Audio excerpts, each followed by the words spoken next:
This is where extreme patience, getting around the lap cars and different people, you got to exercise. And there's Kyle hung up behind a couple lap cars racing side by side. Yeah, he can't be patient. He's got to go. Yeah. Steve Wallace falling a second lap down there. He's in 19th spot. Remember, had a flat tire and a spin earlier in the race. Right now, among the top positions. Well, there is that the caution? That's the caution. Oh no!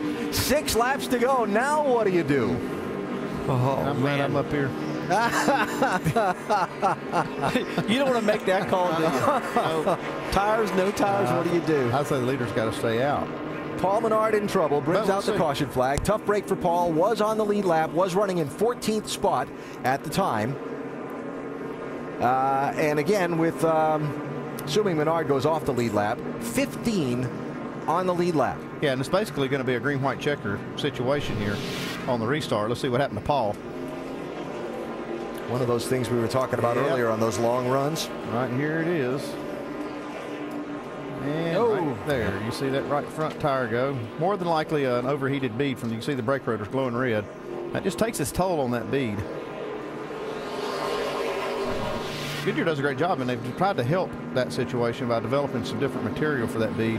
But that rubber and that heat just at some point it's going to fail. Here the road's open.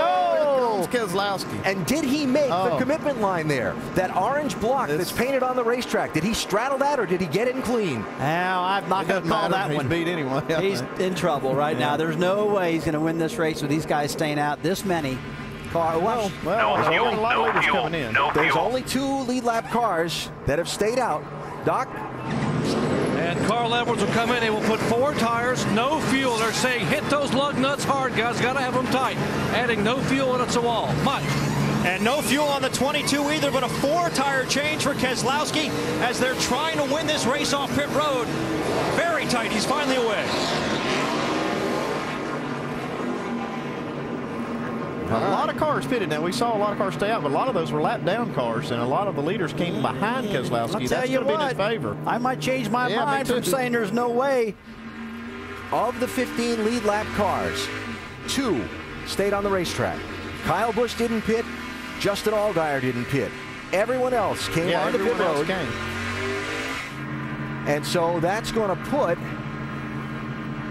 I like Keselowski's position right now, and McMurray. Let me just, McMurray's going to be 3rd for the restart. 4th is going to be Keselowski, so he's got to be in that outside row, but he's only going to be in the 2nd row. He's got tires, and he's going to be the first row that has them. Here's the question. Watch that orange block. Does that 22 car, is he good or not good on the commitment line? Oh. Yeah. Yeah, they say the left side tires have to be on. He's good. All right, so Keselowski makes that. He made it. Barely makes that. That's tight. That is tight. So, Kyle Busch, who hasn't led this thing since lap 59, goes back out in front. Yeah, when you saw Keselowski make that move, it looked like nobody was coming with him, but those were all lap cars. All the rest of the lead lap cars did come. All right, this is the point of the race where it'd be kind of not good to make a prediction. Oh, it's going to get crazy right here, boys. Oh, no, there's that graphic, Alan. You know, I said I'd rather have a fast car. that haunting graphic. Oh, man. You know, I got to tell you the truth. I'm sitting here watching the laps run out, and I'm the one that spouted off this stat about we always get the late caution, and I'm saying it's not going to happen tonight. I can't believe it's not going to. It happened. It happened. And it just didn't look like it. Everybody was too spread out with only like 7 laps to go, and just a blown tire. Well, it's been a theme in this 2010 NASCAR season, Sprint Cup Series and Nationwide Series. The late twist of plot, the late caution flag, the crew chiefs having to make the strategy decision. And Mike, they've had to make some tough calls down there in these last few minutes. Yeah, they sure are tough. And, well, this is one of the guys who's going to have to make it. Jason Ratcliffe, the crew chief for Kyle Busch. What are your thoughts right now? We're fixing to see a driver get up on the wheel right here, but I thought more would stay out right there with only a few laps to go. You know, if we just get around here and get back to the white flag, it'll be over. But we got the best guy out there. We'll see what he can do as NOS Energy drink, Cameron. Well, there you go, guys. Awfully tense moments here in the 18 camp. All right, we're on 1 to go. We're going to get the restart at what would be the scheduled distance. So this is a green-white checker finish. The green flag will wave if they get back around to the white flag. Yeah, if. The next flag, be it the yellow or the checkered, will end the race. But if the caution waves before the leader takes the white flag, then they'll line it up and do it again. How long is it going to take them to get 3 wide? I can tell you who I think's going to win this race, but I'm not going to say it. Oh, come on, you got it now. I think the 22 is going to win it. I mean, the rest of them don't have tires. He's lined up right to back. I mean, what we got? 2 laps to go here? Here we go. Green-white checker finish. Brad Keselowski lined up on the outside of row 2. Kyle Busch and Justin Allgaier up front.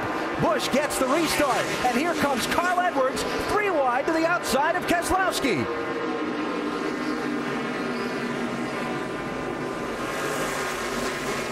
Greg Biffle. Oh, they're 3 wide for the lead. Maybe 4 wide. Where did Biffle come from? And Keselowski through in the bottom. Here we come into the white. This is the last lap. Biffle leads that one. Keselowski to his inside.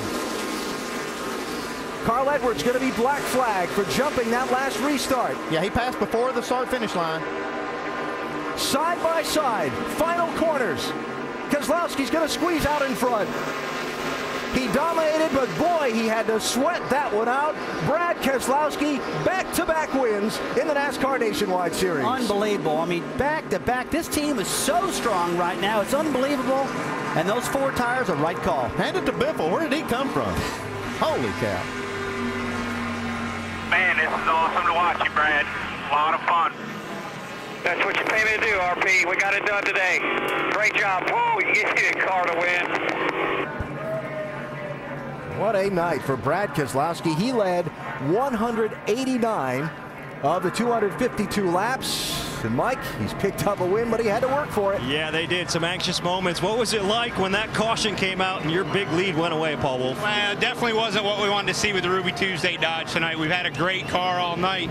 And, you know, we kind of figured something like that was going to happen. And, you know, we're kind of the sit and duck. Whatever we do, everybody else is going to do the opposite. So we feel like we needed 4 tires, and I think it paid off. What were those closing laps like for you? It's just after last week, you know, to get our first win and then had some of the controversy around it, it's nice to come back and do it again tonight. You can sense the sense of vindication, guys, in Paul Wolf's voice.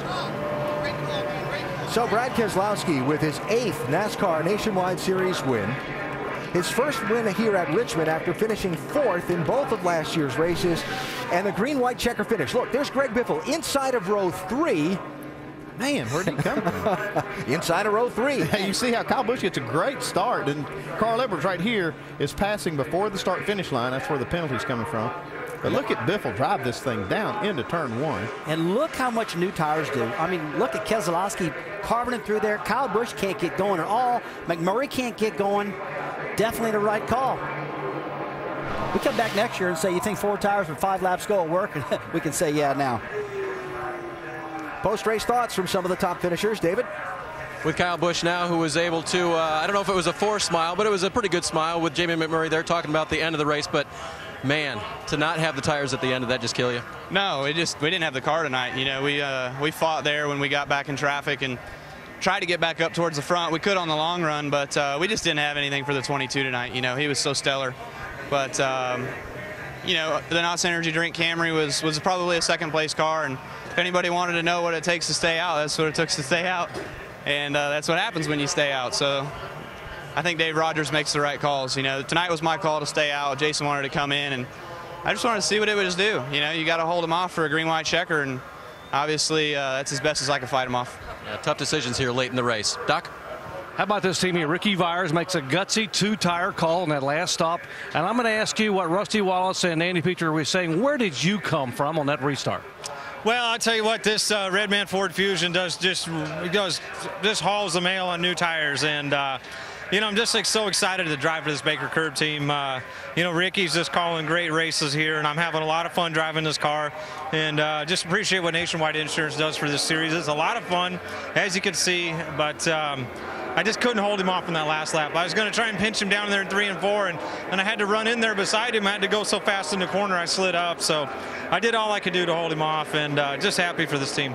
Greg Biffle finishes